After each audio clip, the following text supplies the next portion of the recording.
2 quintal 20 kilo মানে এই ঘনশ্যাম এই নে 350 টাকা গুনে নে। এ কি মহেশ বাবু, এই এত মাছের দাম মাত্র 350 টাকা? হোয়াট আই ডু, কি করি আমি মানছি যে 2 কুইন্টাল 20 কিলো মাছের দাম আমি পাবো 1760 টাকা, কিন্তু আমার থাকবেটা কি? তুই আমার কাছ থেকে লঞ্চ কেনার জন্য টাকা ধার নিয়েছিস, তার কিস্তি শোধ আছে, তারপর ইনকাম ট্যাক্স আছে, সেল ট্যাক্স আছে, ওপরে ট্যাক্স আছে, নিচে ট্যাক্স আছে, সে তুই বুঝবি না। আমি সব বুঝি মহেশ বাবু, সব বুঝি, কিন্তু এই 350 টাকা থেকে এদের মজুরি দিয়ে আমার কাছে কি থাকবে বলো? দেখো ঘনশ্যাম, হিসাব হিসাবই, সাদা সিধে হিসেব। আমার ব্যবসার মূল মন্ত্র হচ্ছে সততা। সততা? মহেশ বাবু, তোমার ওই জালার মতো পেটটা কাটলে পরে কি বেরোবে জানো? কি? শয়তানি। ঘনশ্যাম,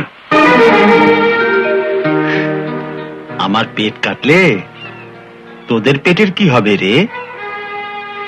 সেটাই তো মুশকিল মহেশ বাবু, তুমি আমাদের পেটের ভগবান হয়ে বসে আছো। গরিব জেলেদের বস্তিতে আমরা সবাই বেচারাম, আর তুমি একা কেনারাম। কিন্তু একটা কথা মনে রেখো, গরিবের ঘাম রক্তের দাম আছে, আর একদিন তোমাকে সে দাম চোকাতেই হবে। চল পারলা। খাঁচায় পোড়া পাখির তরপানি, ভেরি সুইট।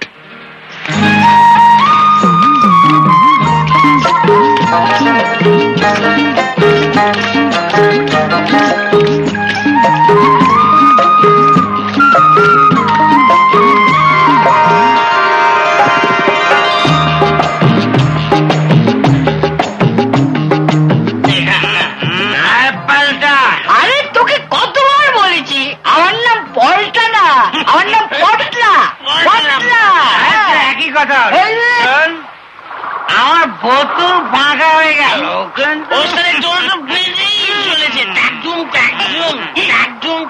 আর কি করব?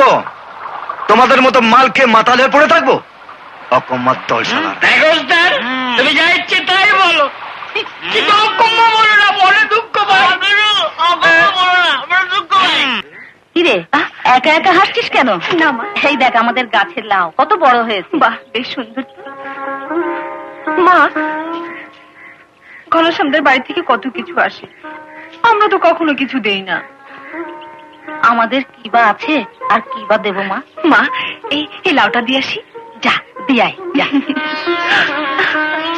জামাল চল, এই রোদে আবার কোথায় বেরোচ্ছ? একটু ক্ষেত থেকে ঘুরে আসি। খেতে না গেলে বাবার হাতি হজম হবে না। কি করবো বল, এতদিনের অভ্যেস। এসব ছাড়ো এখন, ক্ষেতের ফসল তো দেনার দায় মহেশ ভান্ডার পেটে যাবে। তবু জমি তো আমারই রে, আমি যাবো আর আসবো। যা ইচ্ছে। আরে কদম, তুই কেমন আছিস? ভালো আছি কাকা। কাকিমা, কদম আয় মা, আয়। আমাদের গাছের মা পাঠালো। বাহ, আসি। সে কি রে, কিছু খেয়ে যা মা। হ্যাঁ তাই তো, না খেয়ে গেলে গৃহস্থের অমঙ্গল হয়। আমি এক্ষুনি একটা মাছ ধরে আনছি। থাক থাক, অনেক হয়েছে। মাছ ধরতে গিয়ে আবার কি ধরবে কে জানে। জলে মাছ ছাড়া আর কি ধরবে রে কদম? হ্যাঁ তাই তো, কি পাবো বলো? কাল কি হয়েছিল জানো কাকিমা? কি হয়েছিল? ও কাল, কাল যা হয়েছে সে কি আর বলবো মা। কি হয়েছিল বলবি তো?